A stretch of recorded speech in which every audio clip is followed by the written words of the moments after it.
Ask yourself the following questions. In which country were the perpetrators of 9/11 and 26/11 terror attacks discovered? Where were Osama bin Laden and Mullah Omar found? Which country is the leader in aiding, abetting and financing of terrorist activities? The answer to these questions is Pakistan.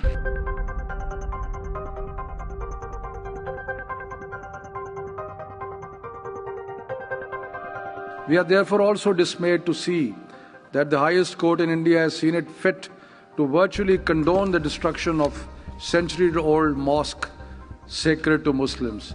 International community should take note of this travesty of justice. We condemn the unwarranted comments made by Pakistan on the judgment of the Supreme Court of India.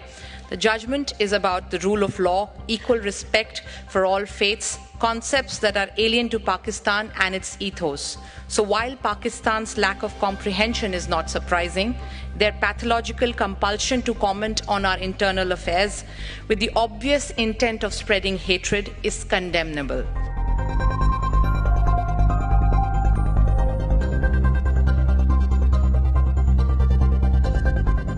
Mr. President, for us, the most important fundamental right is that of right to life.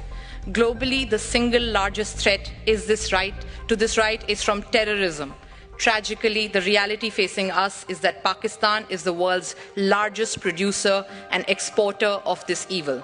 Pakistan's political approaches are rooted in terrorist violence, and its global engagement is defined by mainstreaming of terrorism as an instrument of statecraft. Ask yourself the following questions. In which country were the perpetrators of 9/11 and 26/11 terror attacks discovered? Where were Osama bin Laden and Mullah Omar found? Which country is home to 130 UN designated terrorists and 25 terrorist entities listed by the UN as of today? Which is the country where organizations such as Hizbul Mujahideen, Jamaat-ul Dawa, Lashkar-e-Taiba, and many other banned terrorist outfits openly conduct their activities, collect funds from the streets, and run their offices with active support of the state machinery? Which country is the leader in aiding, abetting, and financing of terrorist activities? The army of which country massacred millions of its own citizens just because they spoke a different language? The answer to these questions is Pakistan.